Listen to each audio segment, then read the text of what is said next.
#AskDrJohnWatson type చేసి మీ questions అడగండి, తప్పకుండా రిప్లై చేస్తాను. Piezo gaming 4166. I have a doubt.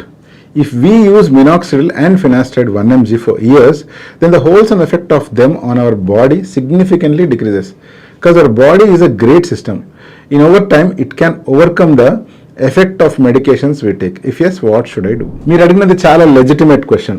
Minoxidil, finasteride వాడుతూ ఉన్నారు అంటే నేను చెప్పేది ఓరల్ మెడికేషన్స్ మీరు వాడుతూ ఉన్నారు. Over a period of time మన బాడీకి దానివల్ల రెసిస్టెన్స్ వచ్చేసి ప్రాపర్గా రెస్పాండ్ కావడం మానేస్తుంది కదా, అప్పుడు ఏం చేయాలి అని. మోస్ట్ ఆఫ్ ద టైమ్స్ ఇలా రెసిస్టెన్స్ అనేటువంటిది రాదు, బట్ ప్రత్యేకించి కొంతమందిలో అర్లీగా రెసిస్టెన్స్ వచ్చే ఛాన్స్ ఉంది. అలా కనుక అర్లీగా రెసిస్టెన్స్ వచ్చింది అంటే ఫినాస్టైడ్ బదులు మనం డ్యూటాస్టైడ్ ప్రిస్క్రైబ్ చేసుకోవచ్చు. ఇలా చేసిన తర్వాత కూడా కొన్ని రోజులకి రెసిస్టెన్స్ వచ్చింది అనుకోండి, అటువంటి సిచ్యువేషన్లో ఇంకా బాల్నెస్ వచ్చిందంటే మీకే కనుక డొనరియా ఉంది అంటే ప్రశాంతంగా హెయిర్ ట్రాన్స్ప్లాంటేషన్ చేయించుకోవడమే. ఇంకో పాయింట్ మీరు ఏమన్నారంటే ఇలా లైఫ్ లాంగ్ వాడుతుంటే అప్పుడు కనుక రెసిస్టెన్స్ వస్తుందేమో కదా అన్నారు.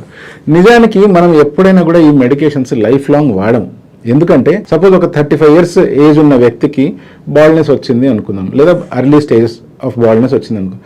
అటువంటప్పుడు మ్యాక్సిమం మనం వాడేది ఒక 5 to 8 years లేదా 10 years మాత్రమే. అది కూడా రెగ్యులర్గా చెకప్ చేసుకుంటూ వాడతాము. యూజువల్గా మన స్కాల్ప్ పైన హెయిర్ మీద మోజు కానీ ఇంట్రెస్ట్ కానీ మన సెల్ఫ్ ఇమేజ్ హెయిర్ వల్ల ఇంప్రూవ్ అయ్యే ఫ్యాక్టర్స్ కానీ ఒక సర్టన్ ఏజ్ వరకు మాత్రమే ఉంటాయి. దాని తర్వాత అందరికీ హెయిర్ మీద ఇంట్రెస్ట్ తగ్గిపోతుంది. దాని తర్వాత మీరు కూడా రెగ్యులర్గా వాడాల్సిన అవసరం కూడా లేదు. బట్ మీకే కనుక ఎటువంటి సైడ్ ఎఫెక్ట్స్ ఏమీ రావట్లేదు, మీరు చాలా కంఫర్టబుల్ ఫీల్ అవుతున్నారు అండ్ కన్సిస్టెంట్గా మీకు రిజల్ట్స్ వస్తున్నాయి అనుకోండి, ప్రశాంతంగా వాడుకుంటూ ఉండండి. మీకు ఎంతవరకు జుట్టు కావాలో అంతవరకు వాడుతుండండి, బట్ మీ డాక్టర్తో రెగ్యులర్గా చెకప్లు మాత్రం ఉండండి.